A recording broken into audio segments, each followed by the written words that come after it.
Now to the state of Michigan in the US, where in yet another incident amid rising attacks on the Jewish community, a Jewish synagogue was targeted after a man reportedly rammed a speeding vehicle into the building.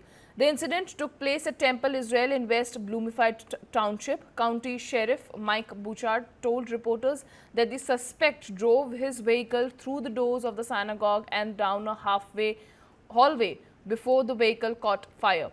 Department of Homeland Security said that the armed man who was rammed his vehicle into Michigan synagogue was 41-year-old naturalized citizen born in Lebanon. Security guards at the temple opened fire as he approached and later confronted him inside the building.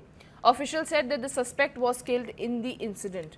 One guard was struck by the vehicle, is being treated at a hospital and is expected to recover.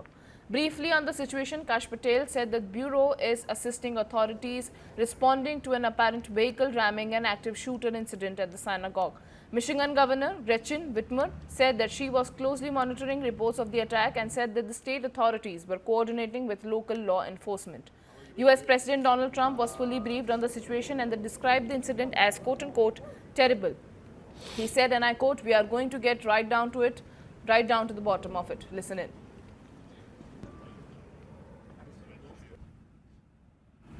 That's what it's about every year. And before we begin, I want to send our love to the Michigan Jewish community and all of the people in Detroit area following the attack on the Jewish synagogue early today. And I've been briefed, fully briefed, and it's a terrible thing, but it goes on. We're going to be right down to the bottom of it. It's absolutely incredible that things like this happen. On another front, an entirely different front, the situation with Iran is moving along very rapidly. It's doing very well. Our military is unsurpassed. There's never been anything like it. Nobody's ever seen anything like it. And we're doing what has to be done. Should have been done during a 47-year period. Could have been done by a lot of different people. They chose not to do it. But they really are a nation of terror and hate, and they're paying a big price right now. We're honored to be joined by many extraordinary ladies, working moms, and amazing women who are making history themselves. You really are.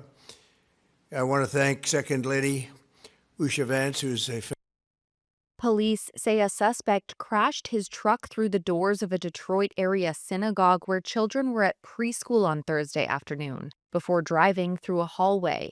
They say the suspect was killed in a confrontation with security personnel, but no one else was seriously injured. One security officer was struck by the vehicle and briefly knocked unconscious. Later that day, a heavy police presence remained around Temple Israel Synagogue in the Detroit suburb of West Bloomfield. It was not clear from early news briefings by police whether the suspect was armed, nor whether the suspect took his own life or was killed by security. Temple Israel issued a statement saying all 140 kids from its early childhood center were safe. Jewish and Islamic organizations throughout the country have been operating under heightened security since U.S. and Israeli forces launched airstrikes on Iran on February 28th. A fire of unspecified origins ignited during the violence and filled much of the building with smoke, officials said. FBI Director Kash Patel said the FBI would assume primary responsibility for investigating the incident.